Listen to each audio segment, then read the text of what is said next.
کہ آپ کے سامنے جو گفتگو ہوئی جھگڑا صاحب کی جانب سے، زبیر صاحب اور میں سمجھتا ہوں ساجد ترین صاحب نے بہت ہی اہم بات کی ہے۔ دیکھیے، ہم معیشت کو دیکھتے ہیں بڑے بڑے اسٹیٹسٹکس نمبرز ہندسوں میں کہ $3 بلین آئے، $3 بلین نکل گئے۔ ساجد ترین صاحب نے آپ کی توجہ مبذول کرائی ہے نیچے، بالکل نچلی سطح پہ، کہ بلوچستان میں ایک بھی فیکٹری نہیں ہے۔ آج 78 سال گزرنے کے بعد بلوچستان کے عوام کی جو معیشت تھی وہ تجارت پر مبنی تھی، افغانستان کے ساتھ یا ایران کے ساتھ، وہ آپ نے بند کر دی، جو بھی وجہ تھی۔ تو ہم نے یہ سوچنا ہے بطور پاکستانی کہ عام انسان جو پاکستان میں بستے ہیں ان کی معیشت کیا ہے۔ بالکل ممکن ہو سکتا ہے کہ اسٹیٹ بینک کے پاس $3 ارب یہاں سے آ جائیں، $4 ارب کہیں اور سے آ جائیں، لیکن اس کا کیا اثر پڑ رہا ہے اس شخص پہ جو تجارت کرتا تھا پشین میں یا تربت میں، یا جس کا آنا جانا تھا افغانستان، وہاں سے وہ میوہ لاتا تھا، چگوزہ لاتا تھا، بیچتا تھا، اس کی معیشت، اصل معیشت وہ ہے میرے لیے۔ وہ انسان اگر بھوکوں مر رہا ہے تو مجھے کوئی پرواہ نہیں کہ آپ کے فارن ایکسچینج ریزروز کہاں جا رہے ہیں۔ مجھے سب سے پہلے یہ پوچھنا ہے کہ کیا بلوچستان میں، فاٹا میں، پنجاب میں، سندھ میں، ہر جگہ، آزاد کشمیر جی بی میں جو غریب ہے اس کا چولہا جل رہا ہے کہ نہیں جل رہا۔ یہ بالکل ممکن ہے کہ امیر تر ہو رہا ہو، آپ کے ریزروز بھی بڑھ رہے ہوں، لیکن غریب تر ہو رہا ہو۔ یہ دونوں چیزیں ہمارے ملک میں تواتر سے ہوتی رہی ہیں۔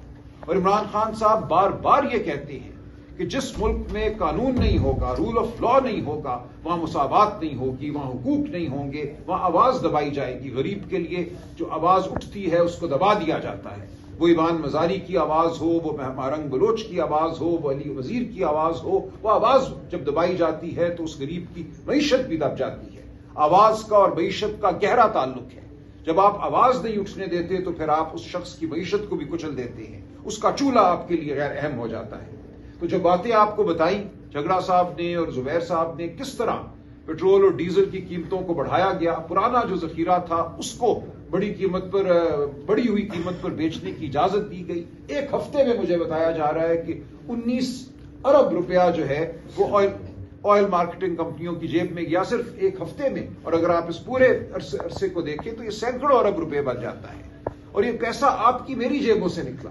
موٹر سائیکل میں جو پیٹرول ڈلواتا ہے، جو گھر میں چولہے میں فرنس آئل استعمال کر رہے ہیں، ان سب کی جیبوں سے یہ پیسہ نکل کر ان امیروں سیٹھوں کی جیبوں میں گیا۔ اور یہ اس کا کرنے والا کون ہے؟ یہی فارم 47 حکومت، کیونکہ یہ انہی لٹیروں میں سے اٹھی ہوئی حکومت ہے۔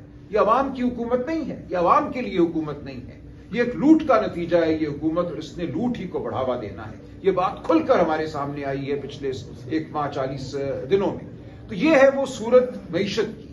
میں چونکہ کچھ تعلق رکھتا ہوں وکالت سے، کارپوریٹ وکالت سے، میں آپ کو پورے وثوق سے اور اطمینان سے یہ کہہ سکتا ہوں کہ بڑی بڑی کمپنیاں، بڑے بڑے سرمایہ کار اس وقت اس ملک میں مزید سرمایہ لگانے کو تیار نہیں ہیں، اور اس کی بڑی وجہ یہ ہے کہ وہ اس ملک کو ایک بربریت زدہ ملک سمجھتے ہیں، یا قانون نہیں ہے۔ یہاں سے لوگ پیسہ باہر اس لیے لے کے جاتے ہیں کہ ان کو کوئی یقین نہیں ہوتا کہ کل ان کا جو پیسہ ہے اس پہ اگر کوئی ہاتھ ڈالے گا تو ان کو عدالت سے داد رسی ملے گی۔ ان کے یہاں کوئی قانون ہے، رول آف لا ہے جو ان کو تحفظ دے گا۔ تو کیوں میں اپنا پیسہ ایک ایسے نظام میں ڈالوں جہاں عدالتیں منہدم ہو چکی ہیں، جہاں مجھے انصاف کی توقع نہیں ہے۔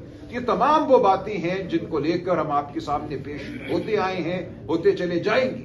یہ ہے ہماری جدوجہد، یہ غریب کی جدوجہد ہے، یہ معیشت کی جدوجہد ہے، یہ سرمایہ کاری کی جدوجہد ہے۔ ہم بالکل چاہتے ہیں کہ اس ملک میں فیکٹریاں لگیں، بلوچستان میں ہم چاہتے ہیں سب سے پہلے فیکٹریاں لگیں، وہاں کے عوام خوشحال ہوں جن کے ساتھ 78 سال سے ناانصافی کی گئی ہے۔